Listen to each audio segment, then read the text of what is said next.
খুব অল্প উপকরণে সফট তালের বড়া কিভাবে বানাবেন চলুন তাহলে রেসিপিটা শুরু করা যাক। তালটা ছাড়িয়ে নিতে হবে। ছাড়িয়ে তালটার মধ্যে জল দিয়ে সফট করে নিতে হবে। হাফ কাপ সুজি নিয়ে 1 কাপ দুধ দিয়ে ভিজিয়ে রাখতে হবে। এবারে ছিদ্রযুক্ত পাত্রে তালটা ঘষে নিতে হবে। একে একে তালের রসের মধ্যে ময়দা, চিনি গুঁড়ো, নারকেল কোড়া, আটা দিয়ে এবারে ভালো করে মিশিয়ে ফেটিয়ে নিতে হবে। ভেজানো সুজিটা অ্যাড করে দিতে হবে। সুজি অ্যাড করে ভালো করে ফেটিয়ে নিতে হবে।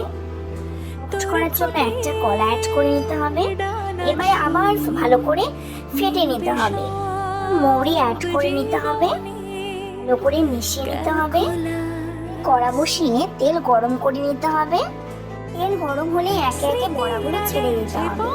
লাল লাল করে ভেজে নিতে হবে। গালে নামিয়ে ফেলতে হবে। ভালো লাগলে লাইক, শেয়ার, সাবস্ক্রাইব করতে ভুলবেন না।